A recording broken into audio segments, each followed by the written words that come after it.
ദൈവം എനിക്ക് തന്ന കാര്യങ്ങൾ നിങ്ങളോടൊപ്പം പങ്കുവെക്കാനായിട്ട് അല്പസമയം നമുക്ക് ദൈവവചനത്തിൻ്റെ അടുക്കലായിരിക്കാം.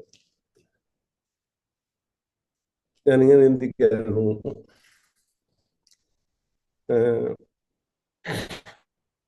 നമ്മൾ പലപ്പോഴും നമ്മൾ ഏറ്റവും ഉന്നതമായ സുവിശേഷം കേൾക്കുന്നവരാണ്.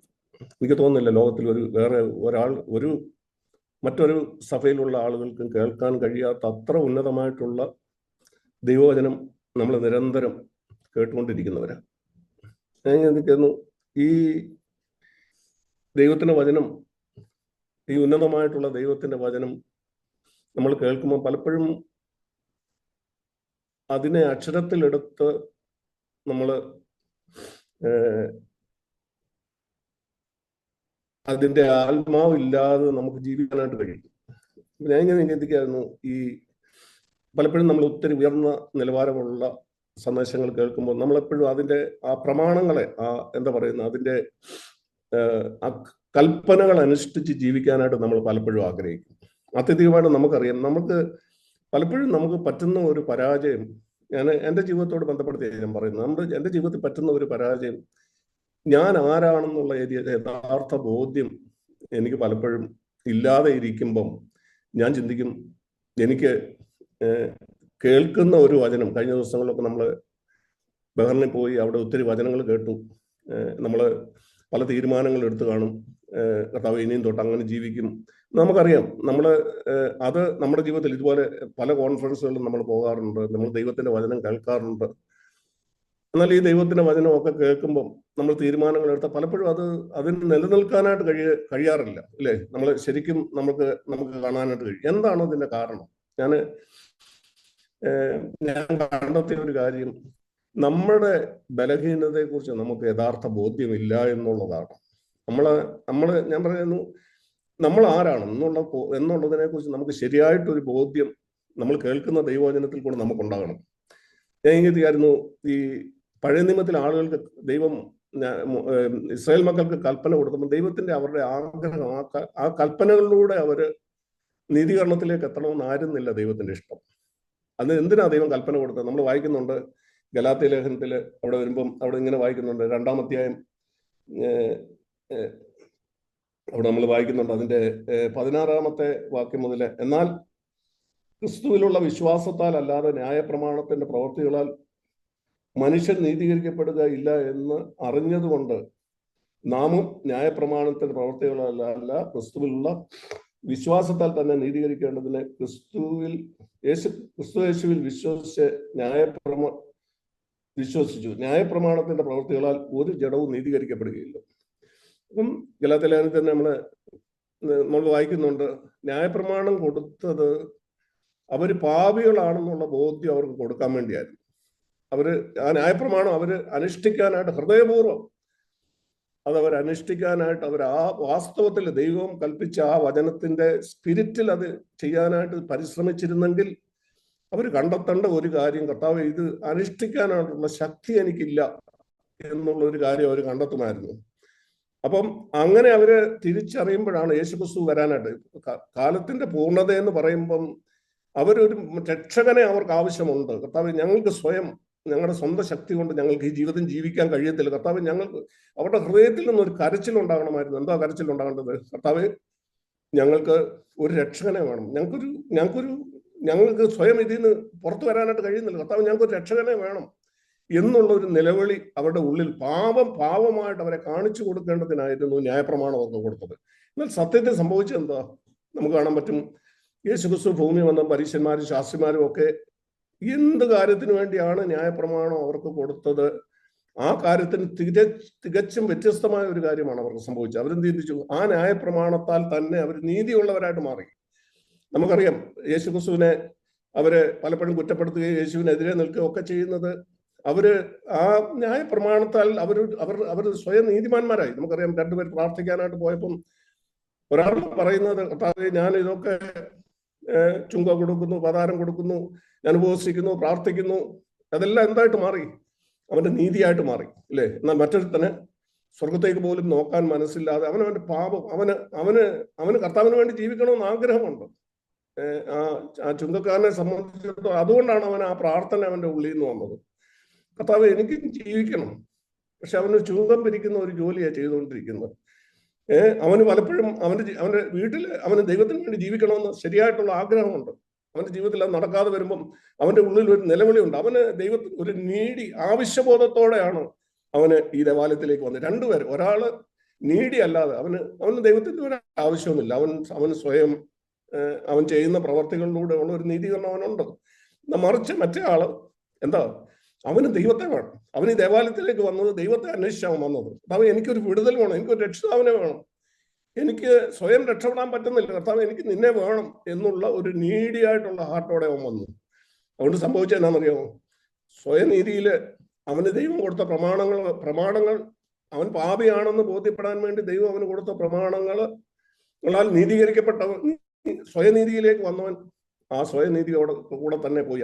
നമ്മൾ അവനെ വായിക്കുന്നു, അവന് വന്നതുപോലെ പോയി. എന്നാൽ ചുങ്കക്കാരൻ, കർത്താവ് ചുങ്കക്കാരനെ നീതീകരിക്കപ്പെട്ടവനായിട്ട് ചുങ്കക്കാരൻ പോയി.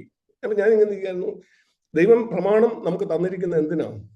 നമുക്ക് കാണാൻ പറ്റും, പഴയ നിയമത്തിൽ ആ പ്രമാണം അവർക്ക് ആർക്കും ഒരാൾ പോലും പഴയ നിയമത്തിലെ ന്യായപ്രമാണം മൂലം നീതീകരിക്കപ്പെട്ടിരുന്നില്ല. അതുകൊണ്ടാണ് യേശുക്രിസ്തു ഭൂമിയിലേക്ക് വന്നത്.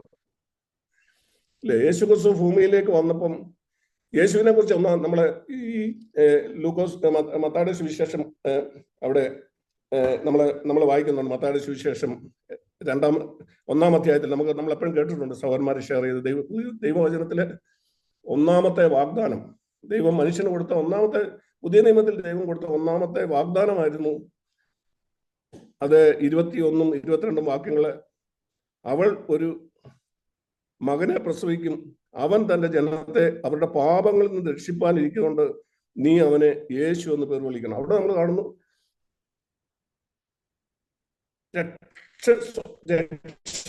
രക്ഷപ്പെടാൻ ആഗ്രഹിച്ചിട്ടും യഥാർത്ഥ രക്ഷ സത്യസന്ധതയോടെ ദൈവത്തിന്റെ അടുക്ക വന്ന് സമ്മതിച്ച് അങ്ങനെ ജീവിക്കാൻ താല്പര്യപ്പെടുന്നവരെ രക്ഷിക്കാനായിട്ട് വന്ന കർത്താവ് ആദ്യത്തെ വാഗ്ദാനം, അവരുടെ പാപങ്ങളിൽ നിന്ന് രക്ഷിപ്പാനിരിക്കുന്നുണ്ട്. അവനൊരു രക്ഷിതാവ് എന്നായിട്ട് നമ്മളവിടെ കാണാൻ കഴിയും. പിന്നെ അവിടെ പറഞ്ഞത് 22-ാം വാക്യത്തിൽ പറയുന്നു, അവൻ നമ്മോടുകൂടെ എന്നർത്ഥമുള്ള ഇമ്മാനുവേൽ എന്ന പേരാകും. അല്ലെ, രണ്ട് കാര്യം അവിടെ പറയുന്നു. ഒന്ന്, നമ്മളെ പാപത്തിൽ നിന്ന് രക്ഷിക്കും. രണ്ട്, തുടർന്ന് നമ്മെ പാപം ചെയ്യാതെ ജീവിക്കാനായിട്ട് നമ്മളോടുകൂടെ നിരന്തരം നമ്മളോട് കൂടെ നടന്ന് നമ്മെ പാപത്തിൽ നിന്ന് രക്ഷിക്കുന്ന ഒരു രക്ഷകൻ. അതാണ് നമ്മൾ അവിടെ കാണുന്നത്. ഒന്ന്, അവൻ എന്നെ പാപത്തിൽ നിന്ന് രക്ഷിക്കും. ആരെയാ പാപത്തിൽ നിന്ന് രക്ഷിക്കുന്നത്? പുതിയ നിയമത്തിൽ നമ്മൾ വരുമ്പം നമ്മളെ പഴയ നിയമത്തിൽ നിന്ന് വളരെ ഉന്നതമായിട്ടുള്ള കൽപ്പനകളാണ് പുതിയ നിയമത്തിൽ യേശുക്രിസ്തു നമുക്ക് തന്നത്. അല്ലേ, എന്നിന്റെ പഴയ നിയമത്തിൽ വ്യഭിചാരം ചെയ്യുന്നതിനെ കുറിച്ച് പറഞ്ഞ് പുതിയ നിയമത്തിൽ വന്നപ്പോൾ പറഞ്ഞിട്ട്, കണ്ണ് ഒരു സ്ത്രീയെ മോഹത്തോടെ നോക്കുന്നവനല്ല, അവളോട് വ്യഭിചാരം ചെയ്തു പോയി. പഴയ നിയമത്തിൽ കൊലയായിരുന്നെങ്കിൽ പുതിയ നിയമത്തിൽ വന്നപ്പം യേശു പറഞ്ഞു, സഹോദരനോട് കോപിക്കുന്നവനെല്ലാം കൊലപാതകനാണ്.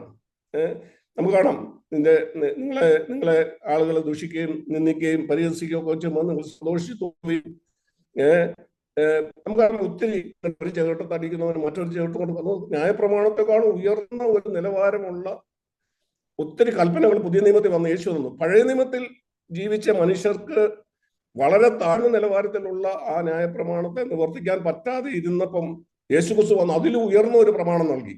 അല്ലേ, അപ്പം നമ്മൾ സാധാരണ എന്താ ചെയ്യുന്നത്? പ്രമാണങ്ങൾ അനുഷ്ഠിച്ചിട്ടുള്ള നീതീകരണമാണ് നമ്മൾ പലപ്പോഴും അന്വേഷിക്കുന്നത്. അല്ലേ, ആ പ്രമാണങ്ങളിൽ കൂടെ നമുക്ക് ലഭിക്കുന്ന നീതീകരണം, പ്രമാണം അനുഷ്ഠിച്ച് ജീവിക്കുന്ന. അതുകൊണ്ടെന്താ നമ്മൾ എപ്പോഴും നിരന്തരം അരിഷ്ടരായിട്ടും ബലഹീനരായിട്ടും നമ്മൾ ജീവിക്കുന്നതിന്റെ കാരണം എന്നാണ്?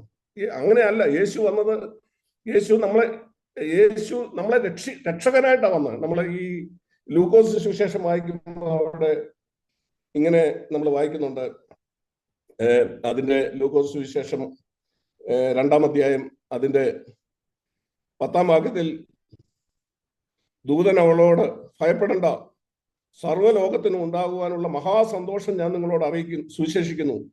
കർത്താവായ യേശുക്രിസ്തു എന്ന രക്ഷിതാവ് ഇന്ന് ദാവീദിന്റെ പട്ടണത്തിൽ നിങ്ങൾക്കായി ജനിച്ചിരിക്കുന്നു.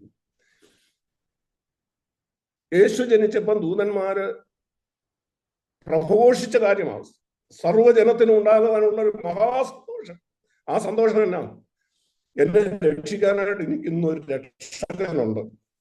എന്നെ രക്ഷിക്കുന്ന ഒരു രക്ഷകനുണ്ട്.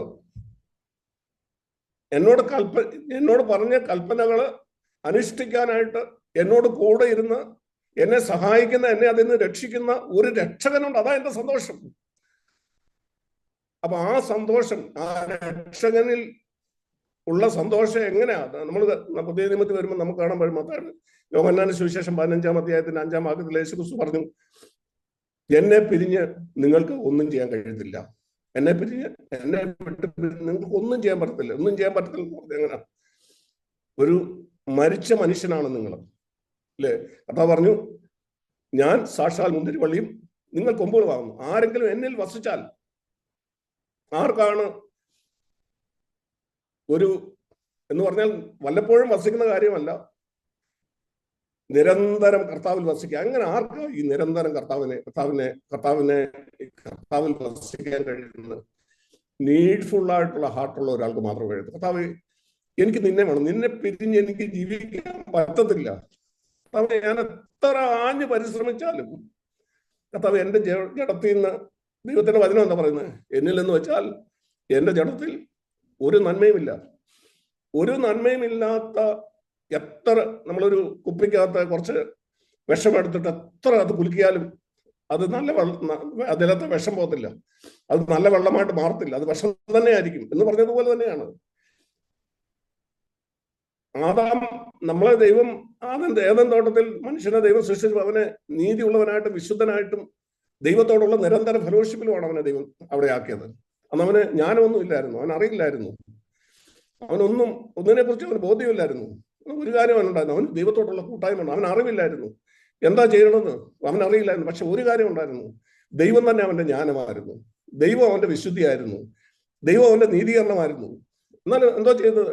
പിശാച് വന്നിട്ട് പറഞ്ഞു, നിനക്ക് ഇങ്ങനെ ദൈവത്തെ നിരന്തര ഡിപ്പെൻഡൻസ് നീ ജീവിക്കേണ്ട ആവശ്യമില്ല. എല്ലാ കാര്യത്തിനും നീ ദൈവത്തെ തന്നെ അന്വേഷിച്ചുകൊണ്ട് ജീവിക്കേണ്ട. നിനക്ക് സ്വതന്ത്രമായിട്ട് ജീവിക്കാൻ പറ്റും. നിനക്ക് നിന്നിൽ തന്നെ ജ്ഞാനം നിനക്ക് സ്റ്റോർ ചെയ്യാനായിട്ട് കഴിയും. നീ ദൈവത്തെ നിരന്തരം ആശ്രയിക്കണ്ട എന്ന് പറഞ്ഞ് എന്തോ ചെയ്തു? ഹവ്വ പിശാചിന്റെ വാക്ക് കേട്ടു. സംഭവിച്ചത് എന്നാണെന്നറിയാമോ? ആദാം എന്ന് പറഞ്ഞൊരു പുതിയ തലമുറ ജനിച്ചു, അല്ലേ? ആദാമിൽ കൂടെ മനുഷ്യകുലത്തിൽ ജനിച്ച സകല മനുഷ്യനും ഈ ആദാമിന്റെ സന്തതികളാണ്.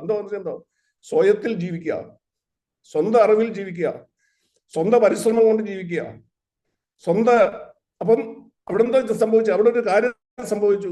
അവര് കർത്താവിൽ നിന്ന് വെട്ടി മാറ്റപ്പെട്ടു. കർത്താവ് പറഞ്ഞു, നീ ഈ വർഷത്തിന്റെ ഫലം തിന്നുന്ന നാളിൽ നീ മരിക്കും. സംഭവിച്ചത് എന്നാണെന്നറിയാമോ?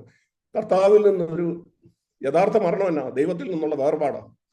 ആ വേർപാട് അവരുടെ ജീവിതത്തിൽ സംഭവിച്ചു. ഇപ്പൊ അവർ ജീവിക്കുന്ന അങ്ങനെ. സകല മനുഷ്യനും, ആദാമിൽ നിന്ന് ജനിച്ച സകല മനുഷ്യനും ജീവിക്കുന്നത് അവനവന്റെ സ്വന്തം നന്മതിന്മകളെ കുറിച്ചുള്ള ബോധ്യത്തിലും സ്വന്തം അറിവിലും ദൈവഭക്തിയിൽ, വേദപുസ്തകം വായിച്ചുള്ള വേദപുസ്തകത്തിന്റെ അറിവിലും സ്വയം നമ്മുടെ ജീവിതത്തിൽ പല നല്ല കാര്യങ്ങൾ ചെയ്യുന്ന അതിന്റെ ബേസിലും ഒക്കെയാണ് നമ്മൾ ജീവിക്കുന്നത്.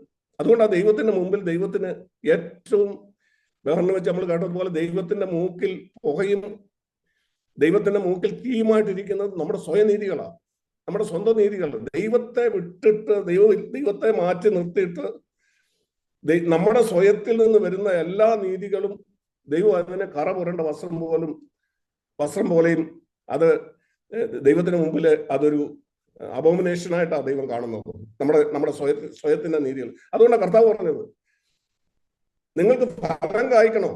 കർത്താവ് പറഞ്ഞു, യേശുക്രിസ്തു പറഞ്ഞു, ഞാൻ വന്നത് അവർക്ക് ജീവൻ ഉണ്ടാകാനും സമൃദ്ധിയായിട്ടുള്ള ജീവൻ ഉണ്ടാകേണ്ടതിനുമാണ് വന്നത്, അല്ലേ?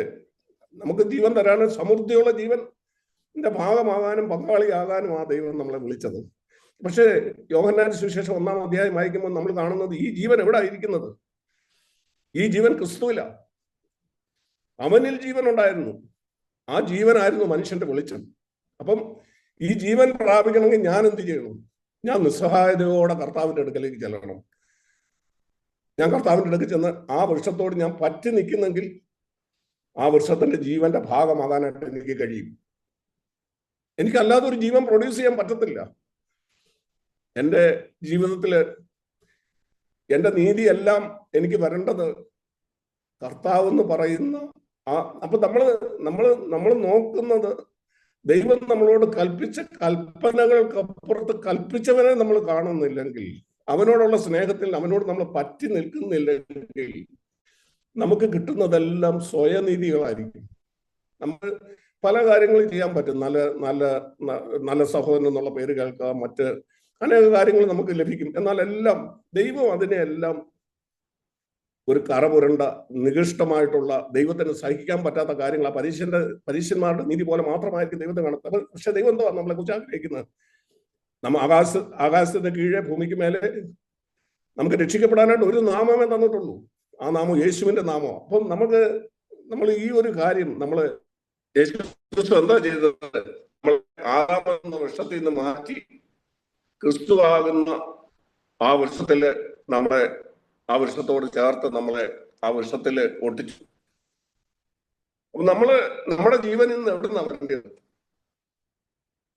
നമ്മുടെ ജീവൻ കണ്ടത് ക്രിസ്തുവിലാണ് ജീവൻ. അതാണ് നമ്മൾ യോഹന്നാൻ സുവിശേഷം 1-ാം അധ്യായത്തിൽ വായിച്ചത്. അവനിൽ ജീവൻ ഉണ്ടായിരുന്നു, ജീവൻ മനുഷ്യരുടെ വെളിച്ചമായിരുന്നു. അപ്പൊ ആ ജീവൻ നമ്മളെ ഈ എഫേസ്യ ലേഖനത്തിൽ വായിക്കുമ്പോൾ അവിടെ ഇങ്ങനെ വായിക്കുന്നുണ്ട്. എഫേസ്യ ലേഖനം 1-ാം അധ്യായത്തില് അവിടെ അതിന്റെ 1-ാം അധ്യായത്തിലെ സ്വർഗത്തിലെ 3-ാം വാക്യം, സ്വർഗത്തിലെ സകല ആത്മീയ അനുഗ്രഹത്താലും നമ്മെ ക്രിസ്തുയേശുവിൽ അനുഗ്രഹിച്ചിരിക്കുന്ന നമ്മുടെ കർത്താവായ യേശു ദൈവവും പിതാവുമായവൻ വാഴ്ത്തപ്പെട്ടത്. നാം അവന്റെ സന്നിധിയിൽ വിശുദ്ധരും നിഷ്കളങ്കരും ആകേണ്ടതിന് അവൻ ലോകസ്ഥാപനത്തിന് മുമ്പേ നമ്മെ അവൻ തെരഞ്ഞെടുത്തു. അപ്പം അവിടെ നമ്മൾ കാണുന്നുണ്ടോ? അവിടെ നമുക്ക് കാണാൻ കഴിയുന്നത് ലോകത്തിലെ സകല ആത്മീയ അനുഗ്രഹത്താലും ക്രിസ്തുയേശുവിൽ നമ്മെ സകല അനുഗ്രഹം എവിടെ ആയിരുന്നത്? യേശു പിതാവ് സകല സ്വർഗീയ അനുഗ്രഹങ്ങളും യേശു ക്രിസ്തുവിൽ നടത്തിയിരിക്കാം. ഞാൻ ആ അനുഗ്രഹത്തിന്റെ ഭാഗമാകുന്നത് എങ്ങനെയാണ്? ഞാൻ അനുഗ്രഹത്തിന്റെ ഭാഗമാകുന്നത് ഞാൻ അവനിൽ വസിക്കുമ്പോഴാണ്. അവന്റെ ആ അനുഗ്രഹം എന്റെ ജീവിതത്തിലേക്ക് വരുമ്പോൾ മാത്രമേ എനിക്ക് ക്രിസ്തുവിന്റെ ജീവന്റെ പങ്കാളിക്കുവാൻ, അവന്റെ ആത്മീയ അനുഗ്രഹങ്ങളുടെ ഭാഗമാക്കുവാൻ എനിക്ക് കഴിയുന്നത് ഞാൻ എപ്പോഴും ആ ക്രിസ്തുവിനോട് ചേർന്ന് ഇരിക്കുമ്പോൾ, ആ ക്രിസ്തുവിൽ ഇരിക്കുന്ന അനുഗ്രഹം ഞാൻ ആ അനുഗ്രഹത്തിന്റെ ഭാഗമാകുന്നത് അങ്ങനെ മാത്രമേ എനിക്ക് എഴുതൂ. അങ്ങനെ എനിക്ക് നിരന്തരം ജീവിക്കണമെങ്കിൽ നമ്മൾ ദൈവവചനത്തിൽ കാണുന്ന പോലെ കർത്താവ് യേശു ക്രിസ്തു ശിഷ്യന്മാരോട് പറഞ്ഞു, നിങ്ങൾ തിരിഞ്ഞ് ശിശുക്കളായി തീരുന്നില്ല എങ്കിൽ സ്വർഗരാജ്യത്ത് കടക്കാൻ കഴിയില്ല. കർത്താവ് പറഞ്ഞു തിരിഞ്ഞ് ശിശുവായി എന്ന് പറഞ്ഞാൽ ആദാമിൽ കൂടെ പിശാച് ആദാമിനോട് പറഞ്ഞു ചെയ്തായിരുന്നു, നീ നിന്റെ കണ്ണു തുറക്കും, നീ ദൈവത്തെ പോലെ ആയിത്തീരുകയും ചെയ്യും എന്ന് പറഞ്ഞാൽ ഇനി നിനക്ക് ദൈവത്തിന്റെ ആവശ്യമില്ല, നീ തന്നെ ഒരു ദൈവമാണ്. നിനക്കിനി ദൈവത്തോട് കൺസൾട്ട് ചെയ്യേണ്ട ആവശ്യമില്ല. നിനക്ക് വേണ്ടതൊക്കെ നിന്നിൽ തന്നെ ഉണ്ട്. നിനക്ക് വേറെ ആരെയും ആശ്രയിക്കണ്ട. എന്നാൽ കർത്താവ് വന്നപ്പം പറഞ്ഞു, ഇനി നിങ്ങൾക്ക് ദൈവത്തിന്റെ അനുഗ്രഹത്തിന് ഭാഗമാകണമെങ്കിൽ എന്ത് ചെയ്യണം? നിങ്ങൾ തിരിഞ്ഞ് ശിശുവായി തീരണം എന്ന് പറഞ്ഞാൽ ശിശു എന്ന് പറഞ്ഞാൽ എന്നാ? ഒന്നും ചെയ്യാൻ പറ്റും. ശിശു എന്ന് പറഞ്ഞാൽ അല്ലാതെ ഒരു ചെറിയ 1 മാസമോ 15 ദിവസമോ അല്ലെങ്കിൽ ഒരു 2 മാസമോ ഉള്ള ഒരു ശിശുവിനെ പോലെ ഞാൻ ആയിത്തീരണം എന്ന് പറഞ്ഞാൽ എന്നാ? എനിക്ക് ഒന്നും ചെയ്യാൻ പറ്റത്തില്ലെന്ന് ഞാൻ തിരിച്ചറിഞ്ഞ് എന്ത് ചെയ്യണം? ശിശു എന്താ ചെയ്യുന്നത്? ശിശു തങ്ങളുടെ മാതാപിതാക്കൾ എന്താ, അതിനൊന്നും ചെയ്യാൻ പറ്റത്തില്ല. അതിന് ആര് വേണമെങ്കിൽ അറിയുന്ന കാര്യം മാത്രമേ അറിയത്തുള്ളൂ. അതിന് വല്ല കഴിക്കണമെങ്കിൽ അതിന്റെ ആവശ്യത്തെ മാതാവും പിതാവും അതിനുണ്ട്. കർത്താവ് പറഞ്ഞു, നിങ്ങൾ എന്ത് ചെയ്യണം? ഈ അനുഗ്രഹത്തിന്റെ, സ്വർഗത്തിലെ അനുഗ്രഹത്തിന്റെ ഭാഗമായി എനിക്ക് തീരണമെങ്കിൽ ഞാൻ എന്ത് ചെയ്യണം? കർത്താവ് പറഞ്ഞു, നിങ്ങൾ തിരിഞ്ഞ് ശിശുക്കളായി തീരുന്നില്ല എങ്കിൽ ഇത് സ്വർഗരാജ്യത്ത് കടക്കാൻ കഴിയത്തില്ലെന്ന് യേശു പറഞ്ഞു. ഇല്ലേ? യേശു പറഞ്ഞു, കർത്താവിന്റെ നീ ജ്ഞാനികൾക്കും വിവേകികൾക്കും മറച്ചു വെച്ചു. എന്തുകൊണ്ടാണ് ദൈവം ജ്ഞാനികൾക്കും വിവേകികൾക്കും ഇത് മറച്ചു വെച്ചിരിക്കുന്നത്? കാരണം ലോകത്തിലെ ജ്ഞാനം ദൈവത്തോട് ശത്രുത്വമാണ്. നമ്മൾ ലോകത്തിൽ ജ്ഞാനം കരുതുന്ന കാര്യം എന്തോ നമ്മുടെ ക്രിസ്ത്യ ജീവിതത്തില് കർത്താവ് പറഞ്ഞു, ഇത് ജ്ഞാനികൾക്കും വിവേകികൾക്കും മറച്ചു വെച്ച് നീ ശിശുക്കൾക്ക് വെളിപ്പെടുത്തി. എന്തോ നമ്മൾ ആ ഒരു എന്ന് പറഞ്ഞാൽ എന്തോ നിസ്സഹായതയിലേക്ക് നമ്മൾ വരണം. നിസ്സഹായതയിലേക്ക് എങ്ങനെയാണ് നമ്മൾ വരുന്നത്? സത്യസന്ധതയോടെ ദൈവത്തിന്റെ മുമ്പാകെ ജീവിക്കാനായിട്ട് നമ്മൾ പരിശ്രമിക്കുമ്പോഴേ നമുക്ക് ഈ നിസ്സഹായത ഉണ്ടാകത്തുള്ളൂ. ഇല്ലെങ്കിൽ നമ്മൾ ചെയ്യുന്നതൊക്കെ നമ്മുടെ ജീവിതത്തിൽ നീതീകരണമായിട്ട് വരും. കർത്താവ്, എനിക്ക് നിന്റെ മുമ്പാകെ ജീവിക്കണം. എപ്പം ജീവിക്കണം? 24 മണിക്കൂറും ജീവിക്കണം. വാക്കിലോ നോട്ടത്തിലോ എന്റെ ചിന്തയിലോ എന്റെ ഒരു പ്രവൃത്തിയിലും എന്റെ സംസാരത്തിലും കർത്താവ് എനിക്ക് നിന്നെ എപ്പോഴും പ്രസാദിപ്പിക്കണം. കർത്താവ് എനിക്ക് അവിടുത്തെയോടൊപ്പം തന്നെ നടക്കണം. അങ്ങനെ നമ്മൾ പൂർണ്ണമായിട്ടും 24 മണിക്കൂർ ജീവിക്കാനായിട്ട് പരിശ്രമിച്ചാൽ നമ്മൾ കാണും നമ്മുടെ ജീവിതത്തിൽ ഓരോ ദിവസവും തന്നെ എത്രമാത്രം പരാജയങ്ങളാണ് നമ്മുടെ ജീവിതത്തിൽ ഉണ്ടാകുന്നത്. നമ്മളൊരു നിസ്സഹായതയിലേക്ക് എത്തും. നമ്മുടെ ഉള്ളിൽ നിന്ന് ഒരു കരച്ചിൽ പോകും, കർത്താവെ നീ എന്നെ രക്ഷിച്ചില്ലെങ്കിൽ, നീ എനിക്ക് തുണ നിന്നില്ലെങ്കിൽ, നീ എന്നെ താങ്ങിയില്ലെങ്കിൽ കർത്താവ് എനിക്ക് നിൽക്കാൻ പറ്റത്തില്ല. അപ്പൊ അങ്ങനെ ചെയ്യുന്നത് നമ്മൾ പറയും, കർത്താവെ കൽപ്പന കാക്കാനായിട്ട് എനിക്ക് ശക്തിയില്ല, എനിക്ക് എന്താ വേണ്ടി? കർത്താവ് എനിക്ക് നിന്നെ വേണം, നീ എന്നെ രക്ഷിക്കുന്നവനാണ്. എന്നെ രക്ഷിക്കുന്നവൻ മാത്രമല്ല, നീ എന്നോട് കൂടെ എല്ലാ ദിവസവും നടക്കാമെന്ന് പറഞ്ഞിട്ടുണ്ട് യേശു ശിഷ്യന്മാരോട്. യേശു ജനിച്ചപ്പം അവർക്ക് കൊടുത്ത വാഗ്ദാനം അതായിരുന്നു, അവനവന്റെ ജനത്തെ അവരുടെ പാപങ്ങളിൽ നിന്ന് രക്ഷിക്കും, അവൻ ഇമ്മാനുവേലായിട്ട് അവരുടെ കൂടെ ഇരിക്കും. യേശു അവരെ വിട്ടുപിരിഞ്ഞ് പോയപ്പോൾ അവരോട് പറഞ്ഞ എന്നാന്ന് പറയുമോ? ലോകാവസാനത്തോളം എല്ലാ നാളും ഞാൻ നിങ്ങളോട് കൂടെ ഇരിക്കും. ദൈവം നമുക്ക് തരാൻ ആഗ്രഹിക്കും. നമ്മളെ തന്റെ ശരീരത്തിന്റെ, നമുക്കറിയാം യേശു പറഞ്ഞ എല്ലാ, തന്റെ സഭയെക്കുറിച്ച് പറഞ്ഞ എല്ലാ ഉദാഹരണങ്ങളും കർത്താവ് പറഞ്ഞത് ക്രിസ്തു തലയായിരിക്കുകയും ആ തലയുടെ ആ ശരീരത്തിന്റെ അവയവങ്ങളാണ് നമ്മളത്. നമുക്കൊരു അവയവം ആ ശരീരത്തോട് ബന്ധപ്പെട്ടില്ലെങ്കിൽ അതിനൊന്നും പ്രവർത്തിക്കാൻ കഴിയത്തില്ല, അതിനൊരു ഒരു ഫംഗ്ഷനാണ് ചെയ്യാൻ കഴിയത്തില്ല, അതൊരു മരിച്ച അവയവമായിരിക്കും. അപ്പൊ കർത്താവ് പറഞ്ഞാ, ഞാൻ ജീവനുള്ള ഒരു അവയവമായി, സഭയ്ക്കൊരു ജീവനുള്ളവനായി ഞാൻ തീരണമെങ്കിൽ എനിക്ക് എന്താ ആവശ്യം? എന്റെ എരിവൊന്നും എന്നെ ഞാൻ എത്ര കരയുന്നു, അല്ലെങ്കിൽ ഞാൻ എത്ര ഉപവസിക്കുന്നു, ഇതൊന്നും എന്നെ സഹായിക്കുന്നത്. കർത്താവ് എന്താ പറഞ്ഞത്? എനിക്ക് വേണ്ടി എന്താണെന്നറിയാമോ? എനിക്ക് ആത്മാവിൽ മാത്രമേ ദൈവവുമായിട്ട് ബന്ധപ്പെടാനായിട്ട് കഴിയത്തുള്ളൂ. നമുക്കറിയാം നമ്മളെ ശരീരം, ദേഹം, ദേഹി, ആത്മാവ്. ആത്മാവാണ്, ആത്മാവിനോട് ദൈവത്തിന് നിരന്തര സഹകരണത്തിൽ ജീവിക്കാനായിട്ട് കഴിയത്തുള്ളൂ. നമ്മുടെ ആത്മാവിൽ ഒരു ഞരക്കം നമുക്ക് എപ്പോഴും ഉണ്ടായിരിക്കും. നമ്മളെ ഈ റോമാലേഖനം 8-ാം അധ്യായത്തിൽ വായിക്കുന്ന പോലെ നമ്മുടെ ഈ ശരീരത്തിന്റെ വീണ്ടെടുപ്പിനായി നമ്മുടെ ഉള്ളിൽ ഒരു ഞരക്കുണ്ടായിരിക്കും. കാരണം നമുക്ക് തിന്മ നിറഞ്ഞ ഒരു ലോകത്തിൽ തിന്മ മാത്രമുള്ള ഒരു ജഡത്തിലാണ് നമ്മൾ ജീവിക്കുന്നത്. അങ്ങനെ നമ്മൾ ജീവിക്കുമ്പോൾ നമ്മുടെ ഉള്ളിൽ ഒരു നിരന്തര ഒരു ഗ്രോണിങ്, ഒരു കരച്ചിലുണ്ടായിരിക്കും. എന്തോ കർത്താവേ എനിക്ക് നീ ആത്മാവിൽ നിരന്തരമായിട്ട് ജീവിക്കണം, എന്റെ ജഡത്തിന്റെ പ്രവർത്തികളെ വെളിപ്പെടാതെ വണ്ണം ഞാൻ ആത്മാവിന് കീഴ്പ്പെടുത്തിക്കണം. ആത്മാവിൽ ഞാൻ ജീവിക്കുമ്പോഴാണ് ഞാൻ യേശുവിനോട് ചേർന്ന് ജീവിക്കുന്നത്. ദൈവം ആത്മാവാണ്. ആ ആത്മാവിനോട് ബന്ധപ്പെടാനായിട്ട് എനിക്ക് ദൈവം തന്നിരിക്കുന്ന ഒരേ ഒരു ഫാക്കൽറ്റി എന്ന് പറയുന്നത് എന്റെ ആത്മാവാണ്.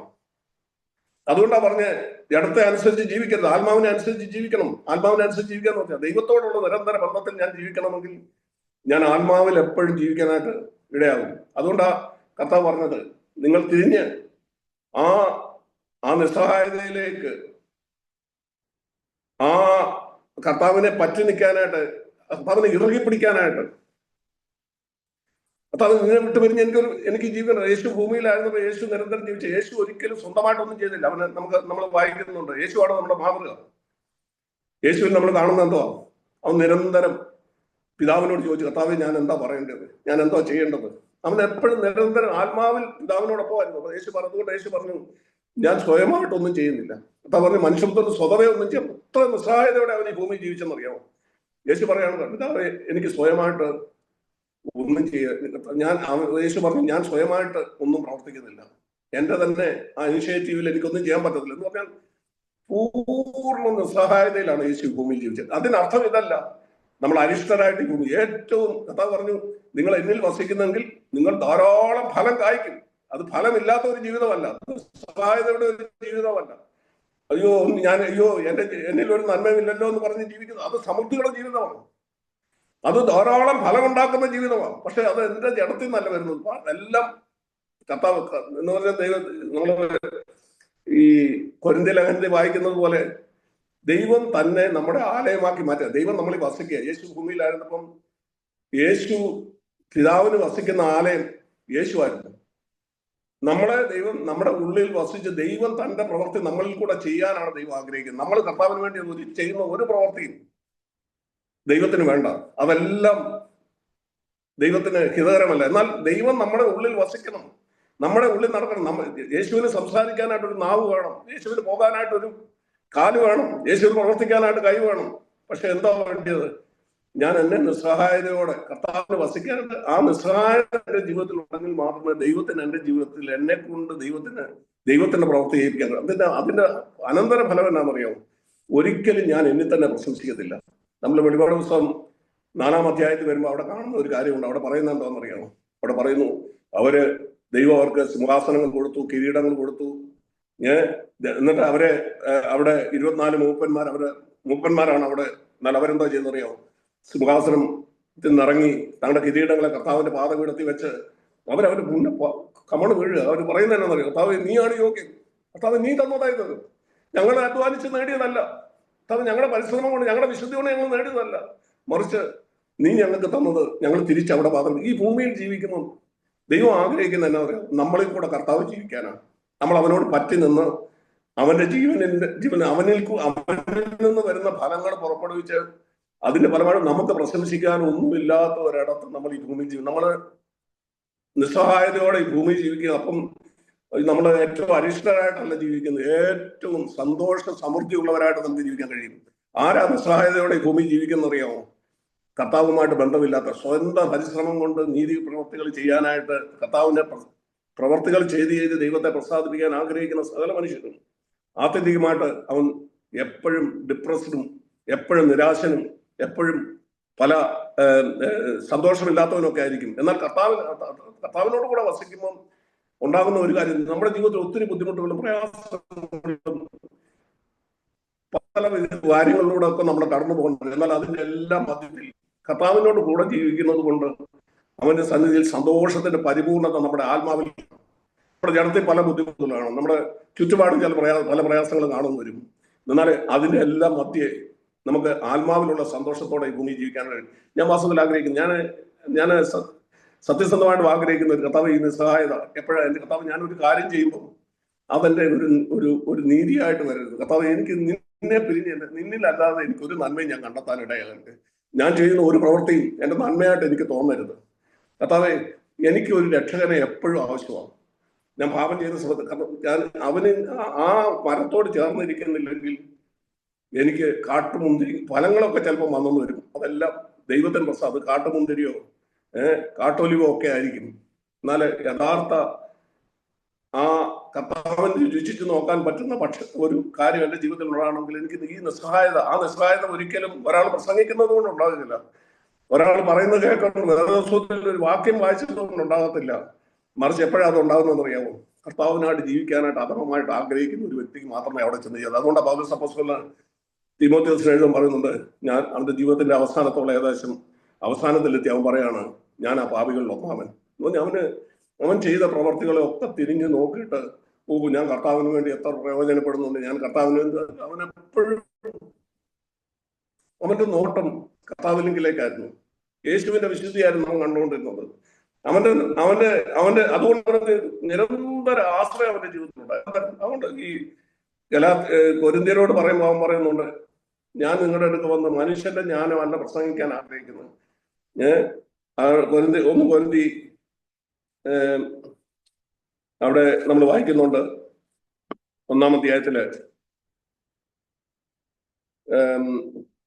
2-ാം അധ്യായത്തിൽ, ഞാനും നിങ്ങളുടെ അടുക്കൽ വന്നപ്പോൾ വചനത്തിന്റെയോ ജ്ഞാനത്തിന്റെയോ വൈഭവം കൂടാതെ ദൈവത്തിന്റെ സാക്ഷ്യം പ്രസ്താവിക്കാൻ അത്രേ വന്നത്.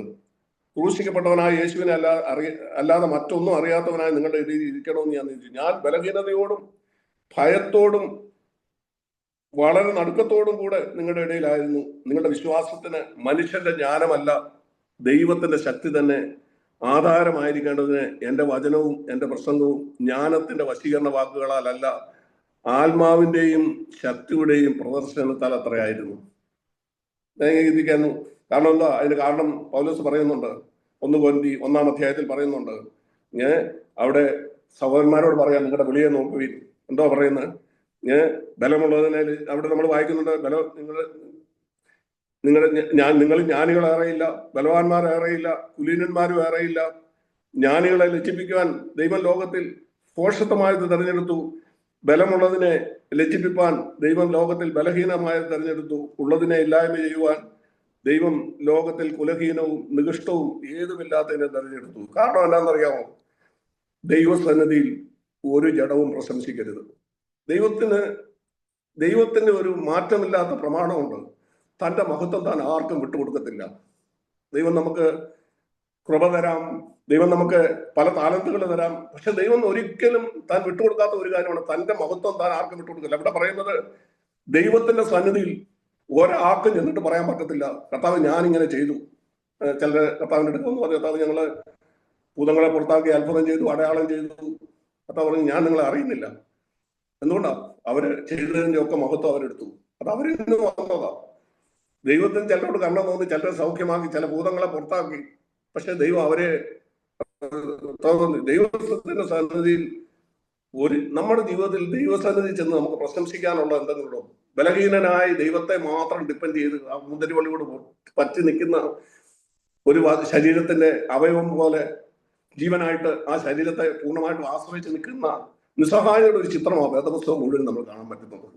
ഒരു രക്ഷകൻ, അവനെ നമ്മൾ ചെയ്യുന്ന കൽപ്പനകളൊക്കെ എങ്ങനെ ചെയ്യുന്നു? കർത്താവ് പറഞ്ഞു, നിങ്ങൾ എന്നെ സ്നേഹിക്കുന്നെങ്കിൽ എന്റെ കൽപ്പനകളെ കാത്തുകൊള്ളും. നമ്മൾ ചെയ്യുന്ന കൽപ്പനകളെല്ലാം ദൈവത്തോടുള്ള സ്നേഹത്തിൽ നിന്ന് എന്തോ എന്റെ മഹാസന്തോഷം എന്നാണ്, എനിക്കിന്നൊരു രക്ഷകനുണ്ട്, എന്നെ രക്ഷിക്കുന്ന, ഞാൻ നിരാശപ്പെടുന്ന, എന്റെ ജീവിതത്തിൽ ഉണ്ടാകുന്ന എല്ലാ കാര്യങ്ങളിൽ നിന്നും എന്നെ രക്ഷിക്കുന്ന ഒരു രക്ഷകൻ നമുക്കിന്ന് അവതരിച്ചിട്ടുണ്ട്. അതായിരിക്കണം നമ്മൾ അവനിലേക്കായിരിക്കണം നമ്മുടെ ഫോക്കസ്. നമ്മൾ ചെയ്യുന്ന ഒരു പ്രവർത്തികളിലേക്കും അല്ല. പറയുന്നുണ്ട്, നിങ്ങളോ, അവന്റെ 1 കൊരിന്ത്യർ 10:30 വാക്യം, 1 കൊരിന്ത്യർ 1-ാം അധ്യായം, നിങ്ങളോ അവനാൽ ക്രിസ്തുയേശുവിൽ ഇരിക്കുന്നു, അവൻ നമുക്ക് ദൈവത്തിൽ നിന്ന് ജ്ഞാനവും നീതിയും വിശദീകരണവും വീണ്ടെടുപ്പുമായി തീർന്നു. പിന്നെയും പറയാണ്, പ്രശംസിക്കുന്നവൻ കർത്താവിൽ പ്രശംസിക്കട്ടെ എന്ന് എഴുതിയിരിക്കുന്നത് പോലെ. സഹോദരന്മാരെ, നമ്മൾ നമ്മളെ തന്നെ നോക്കണം. കർത്താവ് എന്റെ ജീവിതത്തിൽ അനേക വർഷങ്ങളായി ഞാൻ വന്നു, എന്റെ ജീവിതത്തിൽ പല കാര്യങ്ങളും എനിക്ക് പ്രശംസിക്കാൻ കാണും. കർത്താവ് എന്റെ പ്രശംസയെല്ലാം എന്നിൽ നിന്ന് മാറിപ്പോണം. കർത്താവ് എനിക്ക് പ്രശംസിക്കാനായിട്ട് അങ്ങ് മാത്രം ഉള്ള ഒരു ഇടത്തേക്ക്, കർത്താവ് ആ നിസ്സഹായതയിലേക്ക്, ആ ജീവനിന് എന്തെങ്കിലും ഫലം എന്റെ ജീവിതത്തിൽ കായ്ക്കുന്നെങ്കിൽ അത് ഞാൻ ആ വൃക്ഷത്തോട് പറ്റി നിൽക്കുന്നത് കൊണ്ടാണ്. ഞാൻ പുറപ്പെടുവിച്ചതല്ല, കർത്താവ് എന്നിൽ കൂടെ ചെയ്ത പ്രവൃത്തിയാണ്. നമുക്ക് അതിന് മഹത്വം കൊടുക്കുക. ഞാൻ വാസ്തവത്തിൽ ആഗ്രഹിക്കും, കർത്താവ് ഈ ഒരു നിസ്സഹായമായിട്ടുള്ള ഒരു ഡിപ്പെൻഡൻസ് ശിഷ്യന്മാരുടെ എല്ലാവരുടെയും ജീവിതത്തിൽ ഉണ്ടായിരുന്നു. എന്നാൽ അതിനുശേഷം അവര് അവിടെ യഹൂദന്മാരെ ഭയന്ന് അവിടെ ഇരുന്നു. എന്നാൽ നമുക്ക് കാണാൻ പറ്റും, അവസാനം പത്രോസ് തന്നെ അവര് പടവും വലയുമായിട്ടൊക്കെ പോയി. അവരുടെ ജീവിതത്തിൽ അവർ സമ്മതിക്കായിരുന്നു കർത്താവിന് മുമ്പിൽ, കർത്താവെ ഞങ്ങൾക്ക് ജീവിക്കാൻ ഒരു കഴിവുമില്ല, കർത്താവ് ഞങ്ങൾക്ക് പറ്റത്തില്ല, കർത്താവ് ഈ ജീവിതം ഞങ്ങളെ കൊണ്ട് അസാധ്യമാണ്. ആ രാത്രി അവന്റെ ജീവിതം സമ്പൂർണ്ണമായിട്ടും ആ രാത്രിയിൽ ചേഞ്ച് ആയത്. കർത്താവ് വന്ന് ആ കടക്കരെ വന്നു. കർത്താവിനോട് ചോദിച്ചു. കർത്താവിന് ഒരു കാര്യം മാത്രം മനസ്സിലായി, പത്രോസിന് ഈ കാര്യം മനസ്സിലായി. അവന്റെ സ്വയം കൊണ്ട് അവന് ജീവിക്കാൻ പറ്റുന്നത് അതുവരെ കർത്താവ് കാത്തിരുന്നു. അതിനുശേഷം അവനെ നമുക്ക് കാണാൻ പറ്റും. പിന്നെ അവന്റെ മുന്നോട്ടുള്ള ജീവിതത്തിൽ നമുക്ക് കാണാം, കർത്താവിന് വേണ്ടി മരിക്കാനും അവൻ തയ്യാറായി. ദൈവം നമ്മുടെ നിസ്സഹായതയിൽ, നമ്മുടെ ബലഹീന നിസ്സഹായതയിൽ എത്തണമെന്ന് ദൈവം ആഗ്രഹിക്കുന്നു. അതിനായിട്ട് ഞാൻ വാസ്തവത്തിൽ ആഗ്രഹിക്കുന്നു. അപ്പൊ ഇത് പലപ്പോഴും നമ്മുടെ ജീവിതത്തിൽ മാറിപ്പോകാനുള്ള സാധ്യത ഞാൻ വാസ്തവത്തിൽ ആഗ്രഹിക്കുന്നു. ദൈവം അതിനായിട്ട് നിങ്ങളുടെ പ്രാർത്ഥനയിൽ എന്നെ ഓർത്ത് പ്രാർത്ഥിക്കുക.